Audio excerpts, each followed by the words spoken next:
ഈ വർഷം പാതി പിന്നിട്ടതിന് ശേഷമാണ് മലയാളത്തിൽ ലാലിന്റെ ഒരു സിനിമ റിലീസായത്. തെലുങ്കിൽ ചെയ്ത ജനതാ ഗാരേജ് വലിയ വിജയമായി മാറി.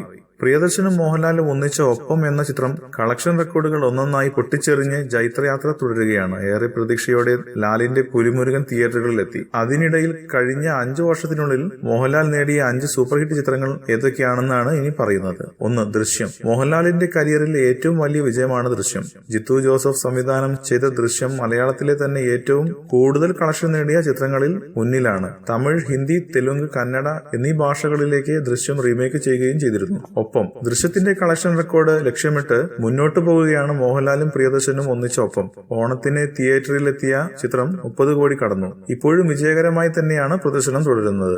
Run baby run. ജനറേഷൻ ഗ്യാപ്പില്ലാതെ വിജയിച്ച ചിത്രമാണ് മോഹൻലാൽ ജോഷി കൂട്ടുകെട്ടിൽ പിറന്ന run baby run.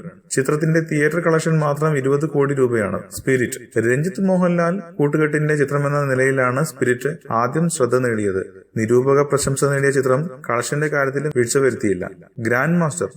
B Unnikrishnan സംവിധാനം ചെയ്ത ഇൻവെസ്റ്റിഗേറ്റീവ് ത്രില്ലറാണ് ഗ്രാൻഡ് മാസ്റ്റർ. മോഹൻലാലിന്റെ പോലീസ് വേഷം ഏറെ ശ്രദ്ധിക്കപ്പെടുകയും സിനിമ വൻ വിജയമാകുകയും ചെയ്തിരുന്നു. കൂടുതൽ സിനിമാ വാർത്തകൾക്കും വിശേഷങ്ങൾക്കും ഇപ്പോൾ തന്നെ സബ്സ്ക്രൈബ് ചെയ്യൂ മലയാളം ക്രിയേഷൻസ്.